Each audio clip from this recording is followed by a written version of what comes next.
Suis-je le seul à ne pas avoir réalisé à quel point Dieu nous aime? Mes chers frères et sœurs, aujourd'hui, je veux vous parler d'une vérité profonde et libératrice. Dieu nous aime tels que nous sommes. Peu importe nos échecs, nos péchés, nos erreurs ou nos dépendances, nous ne sommes jamais trop impurs ou indignes pour lui. Son amour dépasse notre entendement humain. Il nous aime d'un amour inconditionnel, un amour qui ne dépend pas de ce que nous faisons ou ne faisons pas.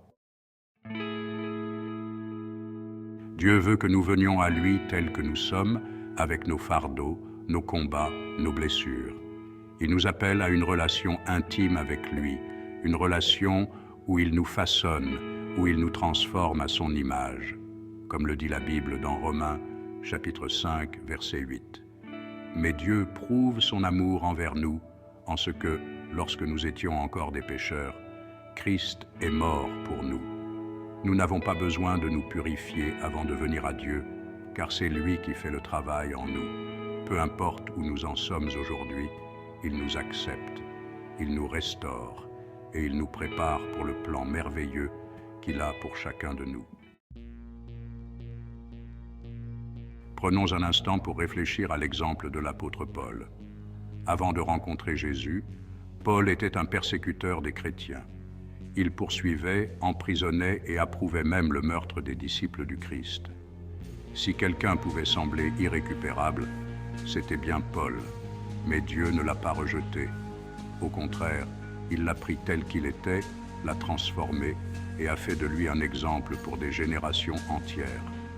Dans 1 Timothée chapitre 1 versets 15 et 16, Paul lui-même déclare « Cette parole est certaine et digne d'être reçue de tous. Jésus-Christ est venu dans le monde pour sauver les pécheurs, dont je suis le premier. Mais j'ai obtenu miséricorde, afin que Jésus-Christ fasse voir en moi le premier toute sa patience, pour que je serve d'exemple à ceux qui croiraient en lui pour la vie éternelle. » Dieu a fait de Paul un instrument puissant pour son royaume, et il peut faire de vous la même chose. Peu importe votre passé, vos fautes ou vos dépendances, Dieu peut vous prendre là où vous êtes aujourd'hui et faire de vous un exemple pour les autres. Il a des projets merveilleux pour vous, comme il est écrit dans Jérémie chapitre 29, verset 11, « Car je connais les projets que j'ai formés sur vous, dit l'Éternel, projets de paix et non de malheur, afin de vous donner un avenir et de l'espérance. » Cela inclut vos combats contre les dépendances, que ce soit la dépendance aux réseaux sociaux, à la télévision, à la nourriture, au sexe, aux médicaments ou toute autre chose qui vous retient captif. Rien n'est impossible à Dieu. Il a déjà tout payé pour vous. À la croix, Jésus a brisé les chaînes de tout ce qui nous lie. Ésaïe, chapitre 53, verset 5 nous rappelle « Mais il était blessé pour nos péchés, brisé pour nos iniquités. Le châtiment qui nous donne la paix est tombé sur lui, et c'est par ses meurtrissures que nous sommes guéris. » Vous n'avez pas à rester dans cette situation. Le Christ a déjà remporté la victoire pour vous. Peu importe combien de fois vous avez échoué dans vos efforts pour vous libérer, sachez que Jésus a déjà payé le prix pour votre liberté. Le message est clair, vous pouvez être libre. Les dépendances sont des chaînes invisibles qui nous empêchent de vivre la liberté à laquelle Dieu nous appelle, que ce soit la nourriture, les réseaux sociaux, les plaisirs de la chair ou des substances. Ces dépendances nous éloignent du plan divin que Dieu a pour nos vies. Mais la parole de Dieu est pleine de promesses de libération. Dans Galates 5, verset 1, Paul nous rappelle « C'est pour la liberté que Christ nous a affranchis. Demeurez donc fermes et ne vous laissez pas mettre de nouveau sous le joug de la servitude. » Dieu veut vous libérer de ce qui vous retient captif, non seulement pour que vous puissiez vivre une vie de liberté, mais aussi pour que vous deveniez un exemple pour les autres. Il veut vous utiliser comme il a utilisé Paul pour montrer sa puissance et sa grâce. Ce que vous pensez être une faiblesse peut devenir un témoignage puissant de la grandeur de Dieu. Prenons un exemple concret, la dépendance aux réseaux sociaux. Nous passons souvent des heures à scroller, à chercher validation et distraction, mais cela nous vide plutôt que de nous remplir. Pourtant, Dieu nous appelle à être remplis par sa présence et non par les distractions du monde. Psaume 16, verset 11 dit « Tu me feras connaître le chemin de la vie. Il y a d'abondantes joies devant ta face, des délices éternelles à ta droite. » Aucune quantité de j'aime ou de commentaires ne peut remplacer la vraie joie que nous trouvons en Dieu. De même, pour ceux qui se tournent vers la nourriture, les substances ou d'autres dépendances pour apaiser leur douleur ou leur anxiété, Jésus est la seule vraie source de paix. Matthieu 4, verset 4 nous rappelle que l'homme ne vivra pas de pain seulement, mais de toute parole qui sort de la bouche de Dieu. Peut-être que pour vous, ce n'est pas la nourriture, mais la pornographie ou des médicaments. Ces dépendances créent des chaînes qui semblent impossibles à briser. Mais souvenez-vous, rien n'est impossible à Dieu. Dans Philippiens 4, verset 13, Paul déclare « Je puis tout par celui qui me fortifie ». Avec la force du Christ en vous, vous pouvez surmonter toute dépendance. Vous n'avez pas besoin de vous battre seul. Dieu est avec vous. La croix du Christ est là pour nous rappeler que la victoire est déjà acquise.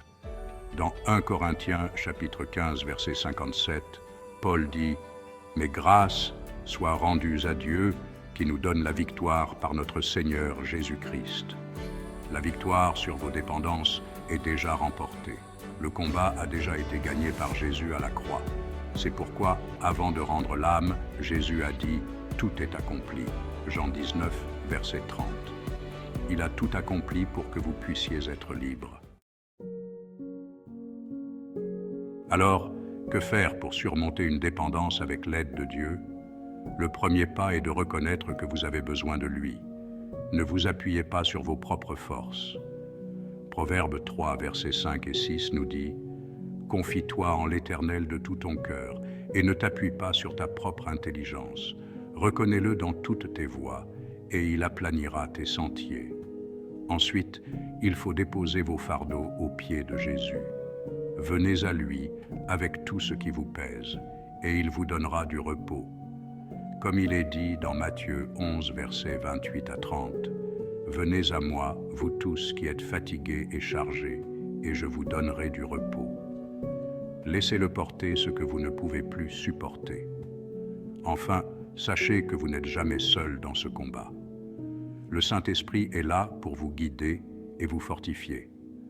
2 Corinthiens 12, verset 9, nous rappelle que « Ma grâce te suffit, car ma puissance s'accomplit dans la faiblesse. » Même dans vos moments de faiblesse, Dieu est fort.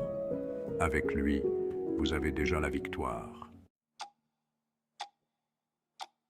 Prière pour briser les chaînes de la dépendance. Prions ensemble maintenant. Prenez un moment pour vous concentrer sur la présence de Dieu. Père céleste, nous venons devant toi avec humilité. Nous te remercions parce que tu nous aimes tels que nous sommes, malgré nos faiblesses, nos erreurs et nos dépendances. Nous croyons que tu es capable de nous libérer, de briser chaque chaîne qui nous retient captifs. Seigneur, nous déposons toutes nos dépendances à tes pieds, qu'il s'agisse des réseaux sociaux, de la nourriture, du sexe ou des substances. Nous croyons que par tes meurtrissures, nous sommes guéris et que nous pouvons tout par celui qui nous fortifie. Nous déclarons la victoire que tu as remportée à la croix sur nos vies aujourd'hui. Seigneur, donne-nous la force et la persévérance de marcher dans cette liberté. Utilise-nous comme un témoignage de ta grâce et de ta puissance, comme tu as utilisé Paul. Nous croyons que rien n'est impossible à toi. Merci pour ta miséricorde infinie et pour ta grâce qui nous soutient à chaque instant. Nous prions au nom de Jésus-Christ. Amen. Que Dieu vous bénisse abondamment, mes frères et sœurs. Soyez assurés que la victoire est déjà vôtre en Jésus-Christ et qu'il a des plans merveilleux pour votre vie.